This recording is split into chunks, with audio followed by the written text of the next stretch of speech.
Genesis 3.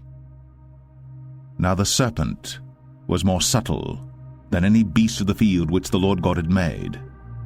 And he said unto the woman, Yea, hath God said, Ye shall not eat of every tree of the garden?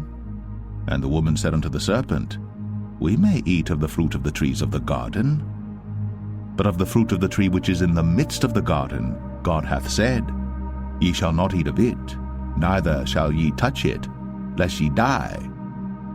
And the serpent said unto the woman, Ye shall not surely die. For God doth know that in the day ye eat thereof, then your eyes shall be opened, and ye shall be as gods, knowing good and evil.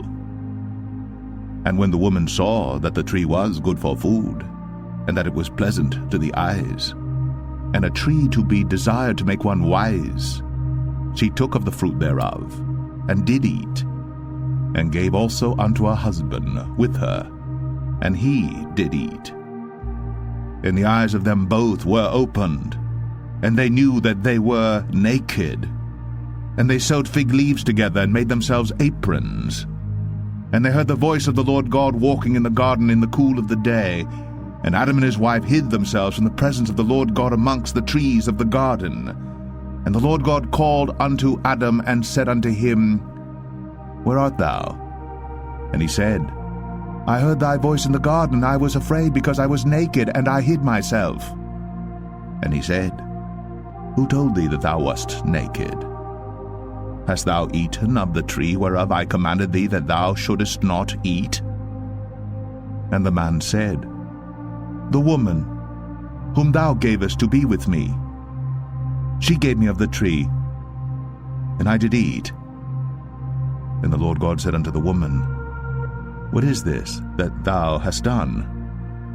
And the woman said, The serpent beguiled me, and I did eat. And the Lord God said unto the serpent, Because thou hast done this, thou art cursed above all cattle, and above every beast of the field. Upon thy belly shalt thou go, and dust shalt thou eat all the days of thy life. And I will put enmity between thee and the woman, and between thy seed and her seed. It shall bruise thy head, and thou shalt bruise his heel. Unto the woman he said, I will greatly multiply thy sorrow and thy conception.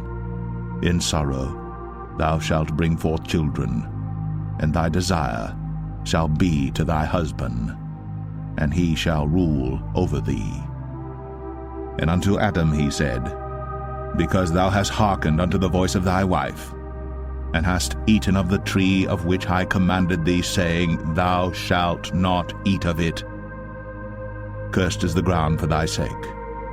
In sorrow shalt thou eat of it all the days of thy life. Thorns also and thistles shall it bring forth to thee, and thou shalt eat the herb of the field. In the sweat of thy face shalt thou eat bread, till thou return unto the ground. For out of it wast thou taken, for dust thou art, and unto dust shalt thou return.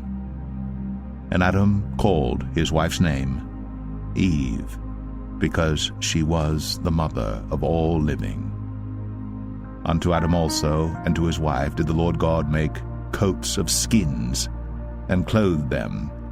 And the Lord God said, Behold, the man is become as one of us, to know good and evil.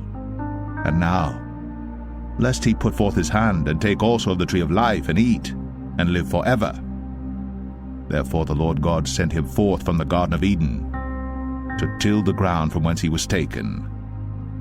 So he drove out the man, and he placed at the east of the Garden of Eden cherubims, and a flaming sword which turned every way, to keep the way of the tree of life.